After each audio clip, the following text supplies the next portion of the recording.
What's up, guys? It's Commentary here. And oh boy, the government did it. They actually released a ton of formerly classified documents and videos that are related to UAPs, UFOs, aliens, extraterrestrials, phenomenon, whatever you want to call it, in the most creative distraction from the Epstein files that we've seen yet. But I wanted to talk about the UAP documents that were released because I've always been interested in space, and I feel that this is probably the coolest thing we've gotten from the government, like, ever.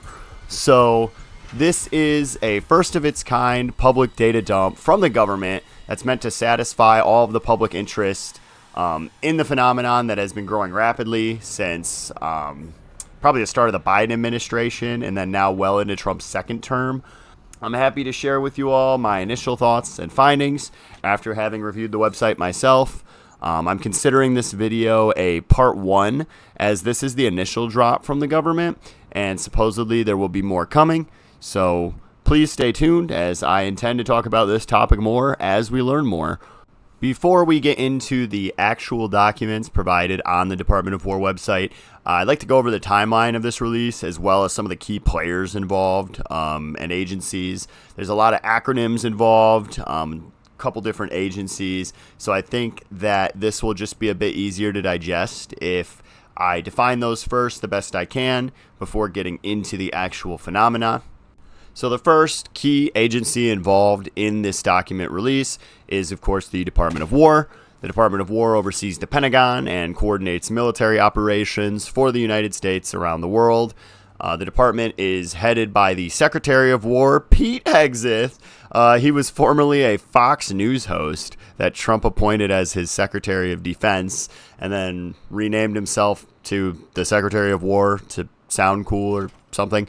But anyway, Pete and the Department of War are the ones who were tasked with identifying and uploading the documents related to UAPs, and everything we're going to be looking at comes from a website that they are hosting and will continue to be uploading documents to. So the next key agency involved, you probably figured, is NASA. NASA is, of course, the National Aeronautics and Space Administration. I'm sure we all know NASA and what they do. Unfortunately for NASA, they have suffered budget cuts for the last 60 years consistently and have not really been able to act as cool as they once were. But many of the pictures that we're going to be looking at, specifically the pictures, come from moon missions or other missions that NASA astronauts actually participated in. Now, this next one is one of the lesser known and newer offices under the Department of War, and that is the All-Domain Anomaly Resolution Office.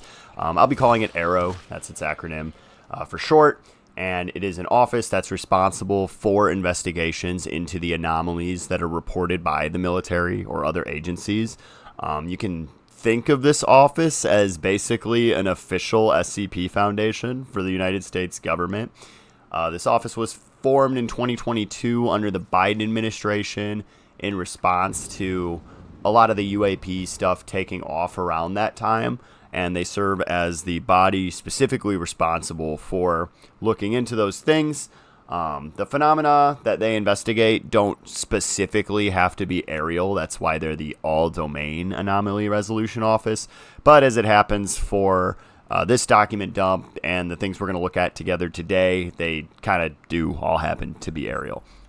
So with all that out of the way, we are going to start looking through the documents that I have personally looked at. I am, of course, not the first person to comment on most of what we're about to talk about, but I went ahead and picked out 5 specific case files that I found the most interesting through my research so far. As I mentioned earlier, there'll be more to come. I will have more videos about this topic because I'm very personally interested in it. But let's get into the first one. Starting off with a banger here, we have the Snowflake UFO. From what I've seen on social media, this is by far the anomaly that is getting the most attention because of how strange it looks.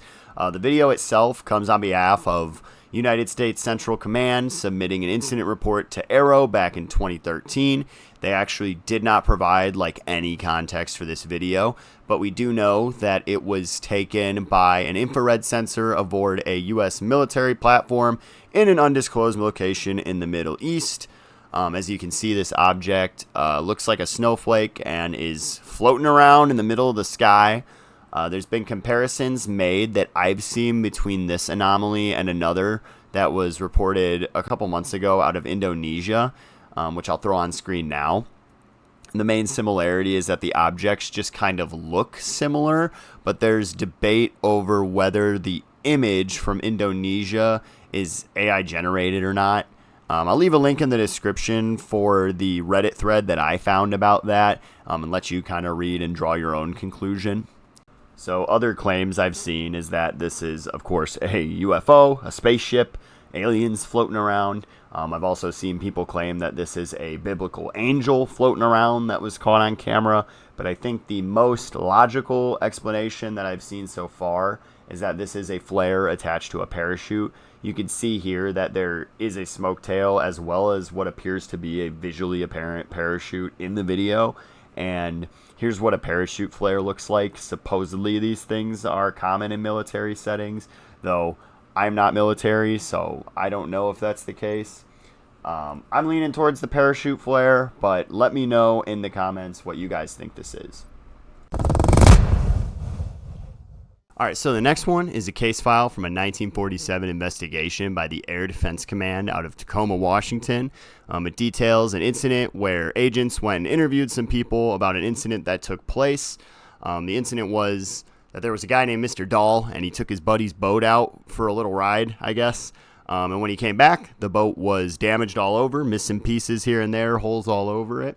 And he claims, Mr. Dahl claims, that while he was out boating, 5 flying discs came out of the sky and circled his location. So he says that the discs were about 100 feet in diameter with a 25-foot opening in the middle. I'm going to put on screen the pictures that were in the case file so you can kind of get an idea of what he saw.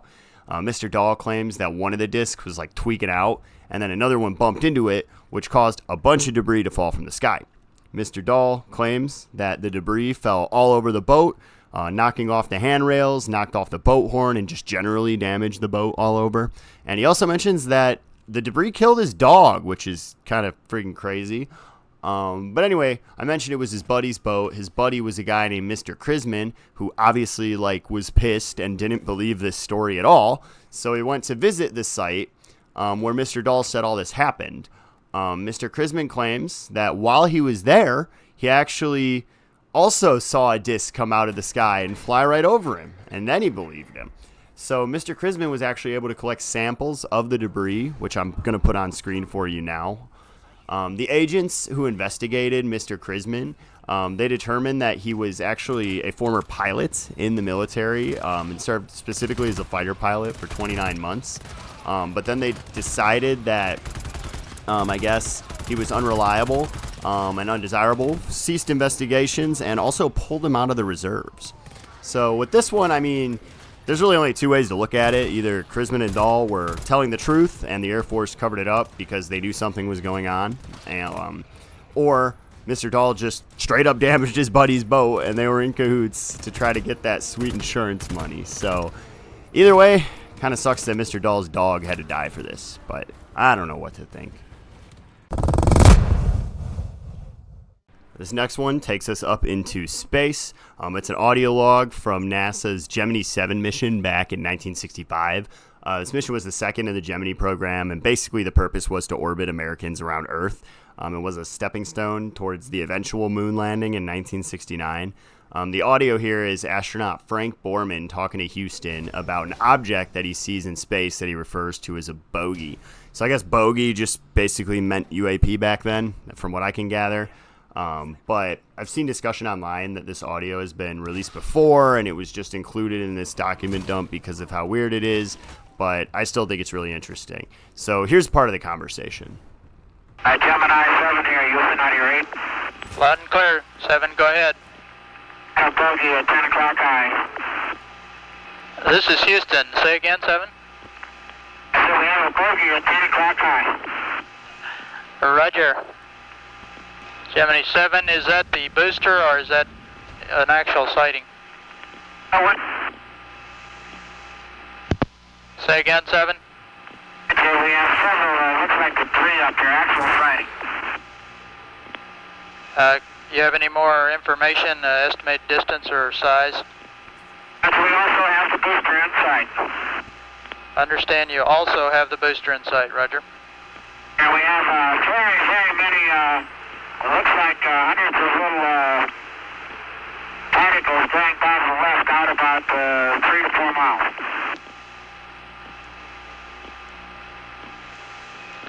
Understand you have many small particles going by on the left. At what distance? 4 miles. Large, looks like perhaps a vehicle that's disintegrated. Roger, understand they're about 3 to 4 miles away. So as you can hear, Houston asked him, like, are you just looking at the booster rocket? And he affirmed that he was not just looking at the booster rocket, and that he had a visual on both the bogey as well as the booster rocket, which is kind of weird. And he also explained that it was surrounded by trillions of bright particles and made for a super unnatural looking phenomena that was decently close to their capsule. I've heard from other content creators that the trillions of particles were likely just debris from the capsule separating from the booster rocket. Explosions take place to make the separation happen, and that's likely what Borman was describing, as he mentioned, the trillions of bright particles. I'm yet to see anybody actually confirm or debunk what he was referring to when he mentioned the bogey, though. I'd like to believe that it was some sort of alien craft or something strange, but there really isn't anything in this whole log or the literature that came from it that would suggest that. So let me know what you think. And then finally, we have the Apollo 12 moon mission UFOs. Apollo 12 was, of course, a mission in which 3 astronauts walked on the moon. It was the second mission in which Americans landed on the moon, and overall was a massive success. On this mission, of course, many pictures were taken by the astronauts from the surface of the moon, and anomalies were seen in this footage. So on screen now is a photograph from the moon that actually pictures 5 anomalies in one image. You can see for yourself here. Areas 1, 2, and 4 are kind of tricky because they really don't show anything but some bright dots.